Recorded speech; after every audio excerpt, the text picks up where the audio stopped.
दोस्तों आज के इस वीडियो के अंदर हम देखने वाले हैं कि निवास प्रमाण पत्र यानी कि डोमिसियल सर्टिफिकेट, इसके लिए हमें ऑनलाइन कैसे अप्लाई करना है। पूरा प्रोसेस आपको लाइव दिखाने वाला हूं और आपका जो सर्टिफिकेट है ऑनलाइन तरीके से जनरेट होकर के आ जाएगा, जिसे आप प्रिंट करके जहां पर भी लगाना है आप लगा सकते हो। क्योंकि ये जो सर्टिफिकेट है आज की डेट में डिजिटल साइन होकर के आता है, यानी कि बाद में आपको कहीं सील मोहर लगवाने जाने की भी जरूरत नहीं है। सारी इंफॉर्मेशन आपको मिलने वाली है। सबसे पहले तो हमें अपना जो ब्राउजर है वो ओपन करना है और यहाँ पर हमें सर्च करना है ई डिस्ट्रिक्ट। तो हमारे सामने इसकी जो ऑफिशियल वेबसाइट है आ जाएगी।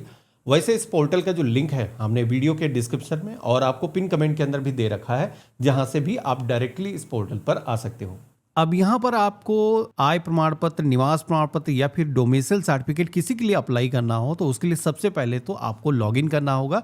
तो इसके लिए यहाँ पर एक लॉगिन का ऑप्शन दिख रहा है, तो हमें इसी ऑप्शन पे क्लिक करना है और इसके बाद में सिटीजन लॉगिन ई साथी वाला जो ऑप्शन है इस ऑप्शन को हमें सेलेक्ट करना है। अब जैसे हमने सेलेक्ट किया है तो हमारे सामने कुछ इस तरीके का इंटरफेस आएगा। एक यूजर आईडी पासवर्ड मांगा गया है। अब यहाँ पर यूजर आईडी पासवर्ड आपके पास होगा नहीं, तो ये पासवर्ड और यूजर आईडी हमें खुद से ही सेट करना होगा। इसके लिए हमें नवीन उपयोगकर्ता पंजीकरण इस ऑप्शन पे क्लिक करना है। तो जैसे हमने क्लिक किया है तो हमारे सामने कुछ इस तरीके का इंटरफेस आएगा, जहां पर आप सभी से सबसे पहले तो एक लॉगिन आईडी मांगी जाएगी। तो लॉगिन आईडी आप अपने मर्जी की रख सकते हो। एग्जाम्पल के मैंने दिखा रखा कैसे यूजर आईडी रख सकते हो, यानी कि आपका नाम और कुछ नंबर्स इसके अंदर होने चाहिए, यूनिक होनी चाहिए। तो एक बार अगर अवेलेबल नहीं दिखाता तो कुछ नंबर्स और भी इसमें ऐड कर सकते हो। इसके बाद में आवेदक का जो भी नाम है, जन्म तिथि यहाँ पर आ जाएगी। मेल फीमेल जो भी जेंडर है, आपका जो भी पता है वर्तमान वाला वो आपको दर्ज करना है। पिन कोड इंटर करना है और इसके बाद में जिला हो जाएगा और मोबाइल नंबर, ईमेल आईडी यहाँ पर आ जाएगा। इसके अलावा एक कैप्चा कोड दिखेगा। कैप्चा कोड जैसा आपको दिख रहा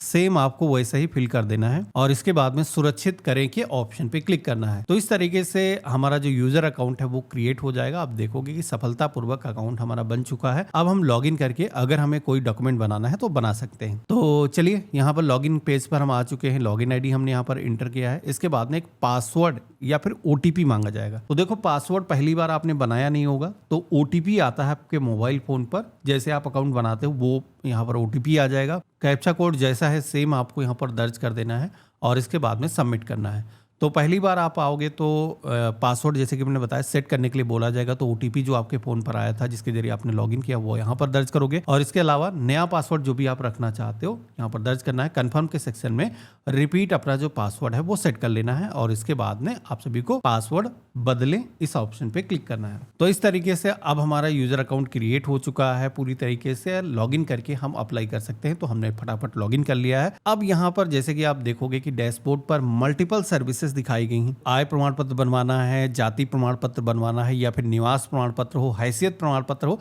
या फिर गवर्नमेंट की कोई परमिशन आपको लेना हो, तो सारे तरीके के काम यहाँ पर दिखाए गए हैं। तो जैसे कि इस वीडियो के अंदर हम देखने वाले हैं कि हमें एक निवास प्रमाण पत्र कैसे अप्लाई करना है। तो हमने यहाँ पर जो ऑप्शन दिख रहा है इसका सिलेक्शन किया है। जैसे हमने सिलेक्शन किया है तो अब हमारे सामने ये इंटरफेस आएगा जहां पर आपको आधार की ई केवाईसी करने के लिए कहा गया है। तो जो भी यूजर का आप अभी सर्टिफिकेट बना रहे हो, आप अपना बना रहे हो तो अपना आधार नंबर दर्ज करोगे और साथ ही में जो कैप्चा कोड दिखाया गया सेम आपको दर्ज करना है। मैं आधार धारक सहमति देता हूँ यूज करने की, इस पर टिक कर देना है और इसके बाद में आपको सबमिट करना है। तो आपके आधार कार्ड से जो भी आपका मोबाइल नंबर लिंक होगा उस पर वेरिफिकेशन के लिए ओटीपी आएगा। वो जो ओटीपी है आप यहाँ पर दर्ज करोगे, इसके बाद में सबमिट करोगे। तो आधार से जैसे ऑथेंटिकेशन हो जाता है तो आप सभी के सामने फॉर्म आ जाता है। देखो एक चीज बता दूं कि अभी आधार ऑथेंटिकेशन जरूरी कर दिया गया है। पहले क्या होता था कि आप अगर आधार से मोबाइल नंबर लिंक नहीं होता था तो उसके बगैर अप्लाई कर पाते थे, लेकिन अब ये मैंडेटरी हो चुका है। चाहे आप यहाँ से अप्लाई करो या फिर सेंटर से अप्लाई करो, दोनों जगह आधार से ऑथेंटिकेशन करना ही होगा। अब यहाँ पर इस फॉर्म के अंदर सबसे पहले तो पूछा गया बेसिकली आप शहरी क्षेत्र से हो या फिर ग्रामीण क्षेत्र से हो। तो जैसे कि हम ग्रामीण क्षेत्र से हैं, हम यहाँ पर सेलेक्ट करेंगे। अगर आप शहरी क्षेत्र से हो तो यहीं पर आप चेंजेस करोगे। इसके बाद में आपको अपने पति का जो नाम है वो दर्ज करना है। जैसे कि कोई मैरिड वुमेन है तो वो पति का नाम दर्ज करेगी और साथ ही में पति का जो टाइटल है वो यहाँ पर सेलेक्ट करना है। इसके बाद में माता का नाम यहाँ पर आ जाएगा। ये सारी चीजें आपको हिंदी लैंग्वेज के अंदर फिल करना है क्योंकि यूपी से हम हैं तो रीजनल लैंग्वेज हमारी डिफॉल्ट हिंदी में रहती। गवर्नमेंट कोई भी सर्विस को आप एक्सेस करते हो। प्रार्थी का जो नाम है वो इंग्लिश के अंदर भी आता है, तो यहाँ पर आप देख सकते हो। तो आप अपने फ़ोन में अगर गूगल हिंदी इनपुट टूल है उसके माध्यम से आप हिंदी के अंदर आसानी से टाइपिंग कर सकते हो। इसके बाद में यहीं पर जन्म स्थान पूछा जाता है, तो जहाँ पर भी आपका जन्म हुआ है उस स्थान का जो नाम है वो आपको दर्ज करना है। और इसके बाद में हमें यहाँ पर अपना जो पता है सबसे पहले तो हाउस नंबर यहाँ पर आ जाएगा और जो भी आपका गांव का नाम है, पोस्ट ऑफिस का जो नाम है यहाँ पर आएगा, जनपद का जो नाम है यहाँ पर आप सेलेक्ट करोगे और इसके बाद में तहसील का नाम और विलेज का जो नाम है वो आपको सेलेक्ट करना है। अगर आप शहरी क्षेत्र से होगे तो आपको अपने शहर का जो नाम है वो आपको यहाँ पर दर्ज करना होगा। इसके बाद में अगला सेक्शन आता है जहां पर हमें मोबाइल नंबर दर्ज करना है। तो जो भी मोबाइल नंबर हमारे पास में एक्टिव है वो हम यहां पर दर्ज करेंगे। यहीं पर ऑप्शन मिलता है कि निवास की जो अवधि है, जैसे कि ऊपर जो पता आपने दर्ज किया है, इस पते पर आप कब से निवास कर रहे हो। तो अगर आप इस पते पर जन्म से निवास कर रहे हो तो यहाँ पर जन्म से सेलेक्ट करोगे, या फिर अगर आप कुछ वर्षों से निवास कर रहे हो, टेम्परेरी आप जैसे कि 1-2 साल 3 साल से आप वहाँ पर रह रहे हो तो वर्षों से यहाँ पर सेलेक्ट करोगे। उसके बाद में जितने भी वर्षों से आप वहाँ पर रह रहे हो वो वर्षों की जो संख्या है वो आपको दर्ज करनी होगी। अगला ऑप्शन मिलता है प्रमाण पत्र बनवाने की आवश्यकता।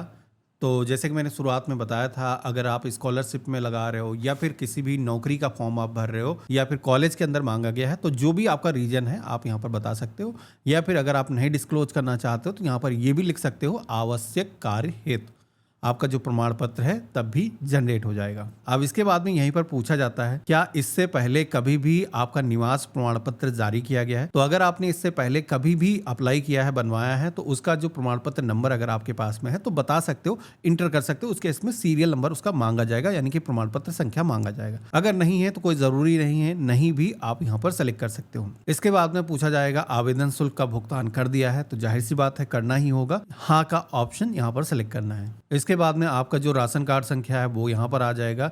साथ ही में अब हमें इस फॉर्म के अंदर कुछ अटैचमेंट यहाँ पर अपलोड करने हैं।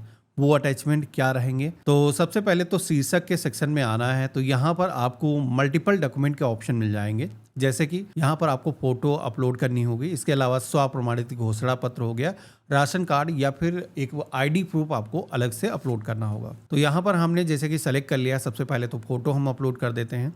एक चीज़ ध्यान रखना कि फ़ोटो का जो साइज़ है वो मैक्सिमम 50 KB से ज़्यादा नहीं होना चाहिए। तो अगर आपने अपने फ़ोन से कैप्चर किया है तो सबसे पहले तो उस डॉक्यूमेंट को आपको रिसाइज कर लेना है, उसके बाद में उसे आपको अपलोड करना है। तो यहाँ पर हम चूज़ फाइल के ऑप्शन पे क्लिक करेंगे और इसके बाद में फ़ोटो को अपलोड कर देंगे। एक चीज़ बता देता हूँ, देखो आधार कार्ड से भी आज की डेट में डेटा आपका फेच होकर के आ जाता है। तो यहाँ पर गवर्नमेंट आपको ये ऑप्शन देती है कि अगर आप अपने आधार वाली ही फ़ोटो यूज़ करना चाहते हो तो यहाँ पर आप सहमत हो तो इसे आप टिक कर सकते हो। तो उसके इसमें आधार कार्ड पर जो भी फ़ोटो है वो अपलोड कर सकते हो। लेकिन यहाँ पर एक चीज़ बता दूँ, मैं इसको रिकमेंड नहीं करता हूँ, फ्यू सेकंड लगते हैं अपलोड कर लेना।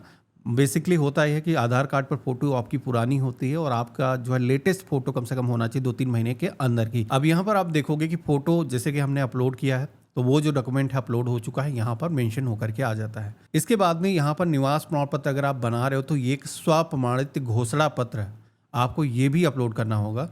तो ये कहाँ से मिलेगा, तो बेसिकली एक पेपर है जो कि इसी वेबसाइट पर प्रमाण पत्र का फॉर्मेट है, जो कि आप चाहो पेन से लिख सकते हो अगर आपके पास में प्रिंटर नहीं है। तो इसके लिए आपको होम पेज पर ही आना है। पेज में आप नीचे की तरफ आओगे तो यहीं पर एक ऑप्शन दिखेगा स्वप्रमाणित घोषणा पत्र। तो यही घोषणा पत्र वहाँ पर मांगा जा रहा है। तो सबसे पहले तो हम इसे डाउनलोड कर लेंगे और इस पे आपको नाम वगैरह अपना लिखना है और सिग्नेचर करना है। अगर प्रिंटर नहीं है तो यही मैटर आप चाहो तो पेन से भी लिख सकते हो। बेसिकली आपको यहाँ पर बताना है कि मैं यहाँ का निवासी हूँ और इस प्रमाण पत्र के लिए अप्लाई कर रहा हूँ। तो आप इसे चाहो तो यहीं से प्रिंट करके निकाल सकते हो। लिंक मैं वीडियो के डिस्क्रिप्शन में भी आपको दे दूंगा। अब साइन करने के बाद में आपको यही जो सर्टिफिकेट है, प्रमाण पत्र है, ये आपको दोबारा से अपलोड कर देना है। ब्राउज के ऑप्शन पे हमने क्लिक किया है और यहाँ पर भी जहाँ पर भी हमने सेव करके रखा है अपलोड कर लेंगे। तो यहाँ पर हमने डॉक्यूमेंट को सेलेक्ट कर लिया है और इसके बाद में यहाँ पर ये जो प्रमाण पत्र है हमने अपलोड कर दिया है। अब ये अपलोड करने के बाद में हमें एक आईडी प्रूफ भी अपलोड करना होगा। आईडी प्रूफ के अंदर क्या दे सकते हो, तो देखो अगर आपके पास में राशन कार्ड है तो वो दे सकते हो। हालांकि आधार कार्ड चल जाता है तो अन्य के ऑप्शन पे क्लिक करना है और इसके बाद में यहाँ पर आपको मेंशन कर देना है कि हम आधार कार्ड दे रहे हैं। यहाँ पर हम मेंशन कर देंगे और आधार कार्ड की जो कॉपी है वो चूज करके हम यहाँ पर अपलोड कर देंगे। तो इस तरीके से आप देखोगे कि हमने यहाँ पर ये जो डॉक्यूमेंट है वो अपलोड कर दिए हैं। लेकिन आधार कार्ड जब भी आप अपलोड करते हो तो एक चीज़ ध्यान रखना है, बहुत सारे लोग क्या करते हैं इंटरनेट से अपना आधार कार्ड डाउनलोड करते हैं और वही जो कॉपी है यहाँ पर इस पोर्टल पर अपलोड कर देते हैं। लेकिन उसके अंदर लगा होता है एक पासवर्ड। जिससे डिपार्टमेंट उस फाइल को एक्सेस नहीं कर पाता है और उसके बाद में फिर इनडायरेक्टली आपका जो फॉर्म है वो रिजेक्ट हो जाता है। तो इस चीज़ को ध्यान रखना है, उसका जो पासवर्ड है वो हटा देना है, यानी कि PDF में प्रिंट कर लेना है। उस पासवर्ड जब हट जाए तो वही जो कॉपी है आपको अपलोड करना है। अब सारी चीज़ें परफेक्ट मैंने कर ली हैं, दर्ज करके ऑप्शन पे क्लिक करेंगे तो अब हमारे सामने एक समरी पेज आ जाएगा, जहां पर हमने इस फॉर्म के अंदर जो भी इंफॉर्मेशन फिल करी है एक बार हम अच्छे तरीके से मिलान कर लेंगे कि इसके अंदर कोई गलती तो नहीं हुई है। नाम में माता पिता का नाम और साथ ही में आपका जो पता है वो सही है। मेरे केस में अब सारी चीजें सही लग रही हैं, अटैचमेंट भी यहाँ पर दिख रहे हैं। हम यहाँ पर सेवा शुल्क भुगतान के लिए यहाँ पर क्लिक करें, इस ऑप्शन पे टिक करेंगे और इसके बाद में ये जो एप्लीकेशन नंबर आया है इसको आपको नोट कर लेना है। अब हम यहाँ पर सबमिट करेंगे तो यहाँ पर 15 रुपए की फीस हमें ऑनलाइन पेमेंट करना होगा।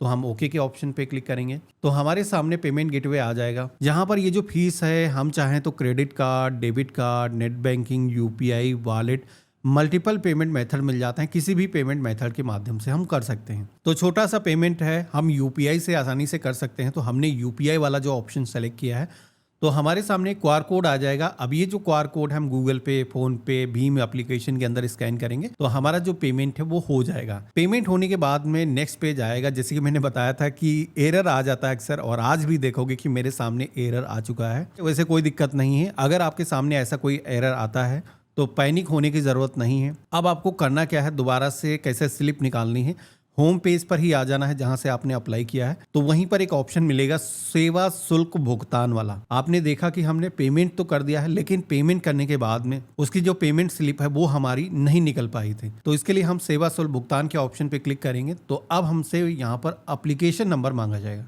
तो जो एप्लीकेशन नंबर मैंने आपको नोट कराया था वही आपको दर्ज करना है और सबमिट कर देना है। जैसे आप देखोगे कि हमने सबमिट किया है तो अब हमारे सामने एक ट्रांजैक्शन ID जनरेट होकर के आ जाएगी। आप देखोगे कि इसमें ऑर्डर नंबर हो गया, साथ ही में जो हमने पेमेंट किया है 15 रुपीज़ का, उसकी जो इन्फॉर्मेशन है वो यहाँ पर दी गई है। यहाँ पर हमें सुरक्षित कर लेना है और जैसे हम सुरक्षित करे के ऑप्शन पे क्लिक करते हैं तो जो स्लिप हमें जनसेवा केंद्र CSC सेंटर पर मिलती है सेम वैसी ही स्लिप आपके सामने आ जाती है। यानी कि आवेदन करने का जो प्रोसेस है वो आपने सफलतापूर्वक कंप्लीट कर लिया है। अब आपको कुछ भी करने की जरूरत नहीं है। अप्लाई करने के बाद में 15 दिनों तक का समय लगता है, लेकिन मोस्टली जो सर्टिफिकेट हैं वो हफ्ते भर के अंदर ही जनरेट हो जाते हैं और जैसे जनरेट होते हैं तो आपको नोटिफिकेशन आ जाता है कि आपका जो है सर्टिफिकेट जनरेट हो चुका है। और उसके बाद में इस पोर्टल पर आ करके आप अपना जो सर्टिफिकेट है वो प्रिंट कर सकते हो। यहाँ पर कभी भी अगर आपको स्टेटस जानना हो तो यहाँ पर आपको ऑप्शन मिलेगा निस्तारित आवेदन का, जहाँ पर आपके जितने भी प्रमाण पत्र होंगे वो यहाँ पर सीरियल नंबर दिख जाएंगे। आपने किस टाइप के प्रमाण पत्र के लिए अप्लाई किया है, जैसे कि अगर आपने इनकम सर्टिफिकेट के लिए अप्लाई किया है या फिर डोमिसाइल सर्टिफिकेट के लिए अप्लाई किया है या फिर कास्ट सर्टिफिकेट के लिए अप्लाई किया, तो इनके लिए अलग अलग टाइप दिखेंगे। और जैसे आप क्लिक करोगे तो यहाँ पर आपको वो सारे सर्टिफिकेट दिख जाएंगे जो अभी बन चुके हैं। तो वो आप देखोगे कि यहाँ पर उनके सामने एक ग्रीन कलर का यहाँ पर सिंबल आ रहा है और उनका सीरियल नंबर यहाँ पर दिखाया गया है। तो यहाँ पर आपको सीरियल नंबर के जस्ट ऊपर क्लिक करना है। तो अभी आप देखोगे कि हमारा जो प्रमाण पत्र है वो यहाँ पर जनरेट होकर के आ चुका है। हम चाहें तो इसे प्रिंट करके कहीं पर भी ज़रूरत है लगा सकते हैं। और ये जो प्रमाण पत्र है डिजिटल साइन होकर के आता है, यानी कि इस प्रमाण पत्र पर फिजिकल साइन मोहर कुछ भी कराने की ज़रूरत नहीं है। आप डायरेक्टली इसे प्रिंट करके कहीं पर भी लगा सकते हो। गवर्नमेंट का अभी ये जो पोर्टल है इस पर वेरीफाई करने का ऑप्शन मिलता है, तो यूनिवर्सिटी कॉलेज वो आए इस पोर्टल पर खुद से आपके प्रमाण पत्र को वैलिडेट कर सकती है, वेरीफाई कर सकती है। तो ये रहा कंप्लीट प्रोसेस। इस तरीके से आप अपना निवास प्रमाण पत्र ऑनलाइन तरीके से बना सकते हो। अब अगर आपको अपना जो है इनकम सर्टिफिकेट बनाना है या फिर जाति प्रमाण पत्र बनाना है तो ये सर्टिफिकेट कैसे अप्लाई किए जाते हैं, थोड़ा सा इनका जो प्रोसेस है डिफरेंट होता है। तो हमने ऑलरेडी इन टॉपिक पर वीडियो बना रखे हैं। वीडियो का डिस्क्रिप्शन अगर आप चेक करोगे तो हमारे दूसरे वीडियो के जो लिंक है आपको मिल जाएंगे। बाकी आज का वीडियो आपको कैसा लगा मुझे कमेंट बॉक्स में लिख करके जरूर बताना। चैनल पे नए हो सब्सक्राइब कर लेना। गुड बाय, जय हिंद।